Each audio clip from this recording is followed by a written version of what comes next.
Ashvale mine. The road to Ashvale was barely more than a suggestion, a narrow throat of gravel winding between hills thick with leaf rot and black spruce. By the time Tess Calder parked the truck at the rusted gate, the fog had already begun to pull itself through the trees like breath from something sleeping. She killed the engine and sat for a moment with her gloved hands on the wheel, listening to the silence that followed. The morning was gray and wet. Every sound, her coat creaking, the tick of the cooling hood, felt amplified in the stillness. Ray Danner climbed out from the passenger side, pulling his jacket tighter. Christ, Tess! I thought we were supposed to be diving, not ghost hunting. She gave a short grin, the kind that never quite reached her eyes. You're the one who said you missed the old shafts. This one's perfect. Sealed since the 40s, stable rock and cold water. You can't ask for better. Ray leaned against the bed of the truck, looking through the chain-link gate at the hill where the mine mouth waited, a dark rectangle framed by half-collapsed timbers, its warning signs rotted to ghosts of paint. Stable, he muttered. Sure, in the same way dynamite's stable if you don't touch it. Tess hoisted one of the tanks from the bed, testing its weight before setting it beside the rest. You've been in worse. Yeah, when I was 20. You ever think maybe there's a reason this place is sealed? Because someone forgot how to reinforce a shaft, maybe. She opened the case with the masks and lamps. Let's get eyes on it before we start writing ghost stories. The air grew colder as they unpacked. By the time they reached the gate, the fog had thickened to the point that the world beyond their small circle of motion felt unreal.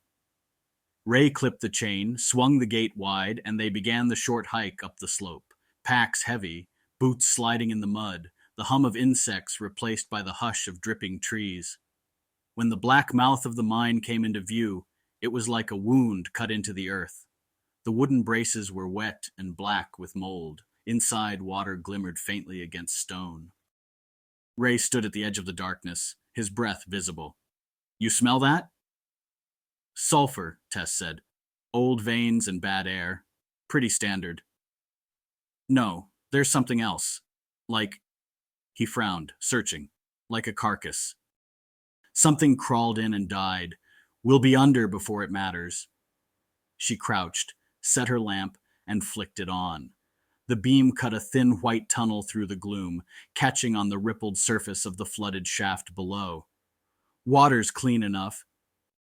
Ray looked unconvinced, but started unpacking anyway. They worked in practiced silence, checking valves, gauges, harnesses, masks. The faint hiss of air filled the space. Their lamps threw twin circles against the black water. The sound of the forest had vanished entirely. When they were ready, Tess knelt at the edge and tested the ladder's top rung. It shuddered but held. The reflection of her face in the water seemed like someone else's, distorted, pale. She smiled at it without warmth, then turned to Ray. 30 feet to the main levee, she said. Then another 15 to the sub. We mark every turn. Ray nodded. And if we lose the line? We don't. He gave a small laugh. You always were an optimist. Tess lowered herself into the shaft. The water met her with a cold shock that stole her breath for a second. She adjusted the regulator, exhaled, and descended slowly, the beam of her lamp slicing down through silt that drifted like snow. Ray followed a few seconds later, his bubbles rising against her shoulder. The ladder ended sooner than expected, and she dropped gently the last few feet to the rocky bottom. The passage opened ahead, a corridor of rusted rails and collapsed timbers vanishing into darkness. Her gauge glowed faint green. The pressure was steady. She clipped their guideline to a bolt near the ladder, gave it a firm tug, and moved forward. Ray took the rear, feeding the spool carefully through his gloved hand. The deeper they went, the older the world became. The walls were scarred with the marks of hand tools, long before machines had come. Water drifted with their movements, disturbed silt hanging in the beams of their lamps like smoke. Sometimes they passed old carts half buried in sediment, wheels rusted to bone, or shovels with wooden handles turned soft as pulp. Every now and then, something metallic echoed from far off, a drip or shift of rock magnified by water into a sound that felt alive. After 15 minutes, Tess stopped at a junction where the tunnel split. One branch sloped upward, the other down. She shined her lamp into each, measuring the angles, then pointed down. Ray nodded and clipped a marker on the line. At the bottom of the incline, the tunnel widened into what must have been a staging chamber. A sign, almost unreadable, hung at an angle on the wall. Sublevel 2. Keep clear. Tess hovered for a moment, studying it. We're good, she said into the comm. Her voice sounded small in the static of the line. Pressure's stable.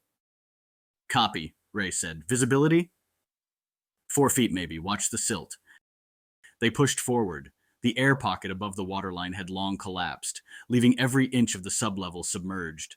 As they swam, their lights caught flecks of mica in the stone, glinting like eyes. The rails below twisted and disappeared beneath debris. Half an hour passed. The tunnels narrowed, their beams pressing closer against the rock. They turned another corner, and Tess's light caught a shape, a side chamber, door half torn from its hinges. Something white floated just inside, tangled in old netting. Ray drifted closer. What the hell? Tess raised a hand. Careful. She moved forward, reached out with the tip of her knife, and lifted part of the net. The white thing shifted with the current. It was a miner's suit, long decayed, the empty helmet turned toward them like a skull. Inside, something long and pale swam away, vanishing through a crack in the rock. Ray swore under his breath. Eel? Maybe. But her voice was tight. Let's keep moving. They left the chamber behind. For a while, neither spoke. The only sounds were their breathing and the faint tap of metal against rock as they moved. Then the tunnel began to slope again, steeper this time. The water grew colder. Their lamps started to reflect back more particles, too many. The silt was thickening even though they weren't stirring it. Ray, Tess said quietly. Hold up. He stopped, turned. What's up? She floated still, watching the beam of her lamp. The water around them was moving. Slowly, almost imperceptibly, it pulsed inward, as if the tunnel ahead were breathing. Ray frowned behind his mask, exhaling a thin stream of bubbles. You feel that? Tess didn't answer. She drifted closer to the tunnel mouth, the lines slack in her hand. The movement of the water wasn't random. There was rhythm to it, a faint pulling and releasing that almost matched her breath. She turned the lamp beam into the dark ahead. For a moment it caught only rock and silt. Then, far down the tunnel, something shifted, just a flicker, like a shadow folding in on itself. Probably a pressure change, Ray said, trying to keep his voice steady. Different pocket, or a fissure somewhere. Maybe, she said softly. Then after a pause, mark this spot. We'll check the next chamber and head back. Ray clipped another marker on the guideline and gave it a quick tug to confirm. The echo came back delayed, like the tunnel itself was swallowing sound. Tess moved ahead, and Ray followed, watching the silt swirl off the floor like slow smoke. The walls tightened again, forcing them to angle sideways to keep their tanks from scraping rock. Tess's light glinted on the ceiling, metal reinforcement beams half-eaten by rust, bent like ribs. Careful, Ray said. This section's rotten. I see it, she replied. Her light steadied on a bent support. They used early steel. It's probably brittle. Meaning it could come down if something cracked in the dark behind them. Both froze. The sound was sharp, a single metallic snap followed by a faint drift of dust.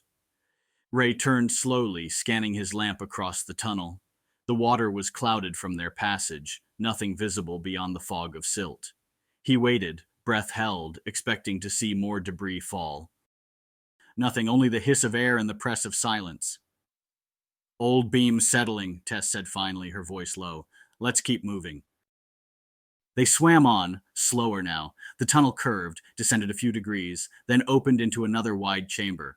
The floor dropped away in the middle, forming a black pit maybe 20 feet across. Their lights didn't touch bottom. Sinkhole, Ray said. Vent shaft, maybe, Tess answered. She floated to the edge, checking her gauge. Depth's increasing. We might be close to the lower veins. Ray looked down into the hole. The light from his lamp was swallowed instantly. You sure you want to go in there? Only for a minute. We'll follow the line. Stay vertical. She attached the guide to a bracket on the wall, double-checked her reel, and looked back at him. You coming? Ray sighed through his regulator. You're impossible, you know that. I've been told. They descended side by side, the rope line between them taut and gleaming. The air bubbles rose like silver coins into the dark above. 10 feet, 15, 20. The shaft narrowed slightly, the rock walls pressing close. Tess's light caught a wooden plank jammed into the wall, old scaffolding from when men worked here by candlelight. It broke apart when she brushed it. Jesus, Ray muttered. We're swimming through history. Let's just hope it stays history. 30 feet down, the shaft leveled off into a horizontal tunnel. They moved into it slowly. The silt here was thicker, stirred by unseen currents. Tess noticed small bones caught in crevices. Birds, maybe, washed in long ago. Others she couldn't identify.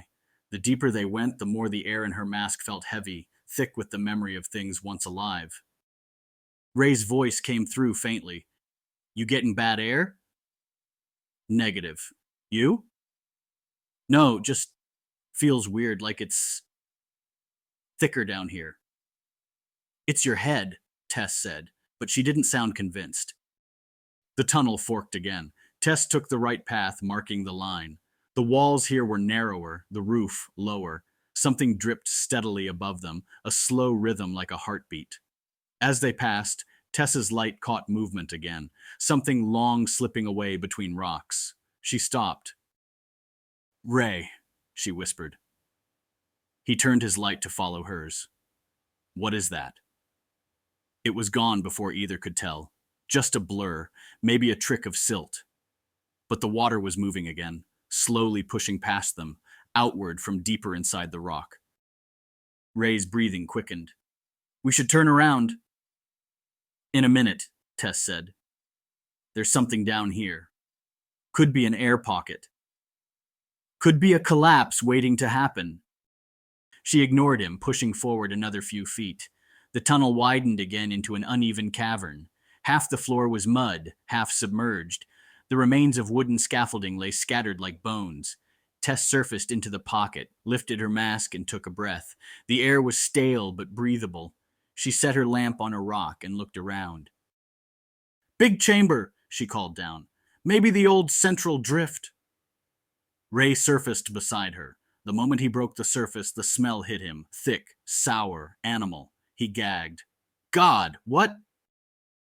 Tess waved him quiet and listened. The air wasn't silent. There was a low sound in it, almost below hearing.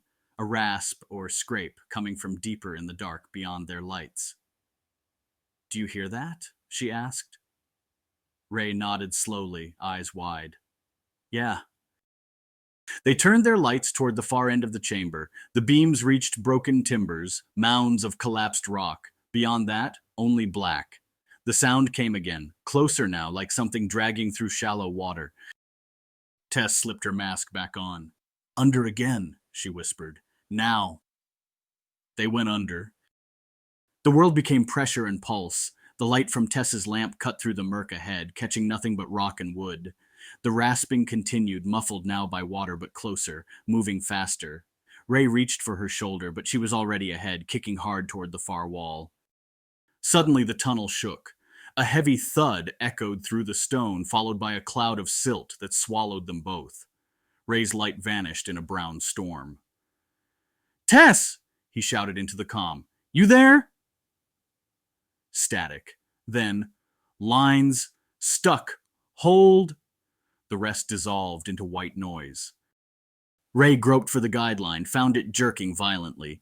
Something was pulling from the other end. He tried to follow it, hand over hand, but the silt was blinding. His glove brushed something soft, fabric. Then it was gone, yanked forward into the dark. He kicked after it, lungs tight, light swinging wildly. The line went slack. Silence except for his breathing and the faint creak of metal shifting. Tess, respond. Nothing. The water around him was moving again, fast now, swirling in circles as if stirred by something huge. He felt it before he saw it, the vibration in the rock, a faint hum in his bones. He turned the light. and through the settling silt he saw a shape retreating into the dark, a long, pale blur, limbs or fins or neither. Then it was gone. Ray froze. His mind refused to process what he'd seen. It wasn't a fish, it wasn't anything he recognized. He tugged the line, once, twice, no response. The other end dangled loose. Panic took over. He turned, following the line back the way they'd come, trying to stay calm, breathing slow. The silt was clearing slightly. He saw the mouth of the vent shaft ahead, a faint column of lighter water. As he moved toward it, something brushed his fin, hard. He kicked reflexively, spinning. Nothing there, only the line, wavering. Then came the sound, not through the calm this time, but through the water itself. A muffled, distant scream, Tess's voice. It came again, sharper, cutting through static and stone until it vibrated in his skull. Then it stopped. Ray's light shook in his hand. "Tess, answer me." No reply, only the dark. He forced himself to move, dragging the line behind him. The shaft felt narrower now, the walls closer. His light caught torn fabric drifting upward, a sleeve. Tess's. He reached for it, but it slid away in the current. He rose fast, not caring about protocol. His head broke the surface of the chamber's air pocket. He ripped off the mask, gasping. The smell was stronger now, rot and something coppery underneath. "Tess!" The echo came back wrong, delayed, as if the chamber itself whispered her name back to him. He pulled himself onto the mud shelf, lamp trembling in his hand. The beam shook across the collapsed timbers, the black water, the dripping walls. Nothing moved. Then, from somewhere in the dark beyond the light, came a sound like a breath drawn through broken glass. Ray aimed the lamp toward it. The beam landed on something crouched against the rock. At first he thought it was Tess, her suit, the same shape, but then it shifted, unfolding upward, wrong in every joint. The light caught slick, pale skin, the suggestion of ribs, and eyes that reflected like wet stone. Ray didn't move. He couldn't. The thing tilted its head, almost curious. Its mouth opened, and for an instant he saw teeth. Too many, too uneven, wet with something dark. It lunged. The light fell, spinning. The last thing it caught was the ripple of water and a spray of bubbles breaking the surface. Then only darkness. Thank you for watching. Remember to like, share, comment, and subscribe. And as always, have a wonderful day.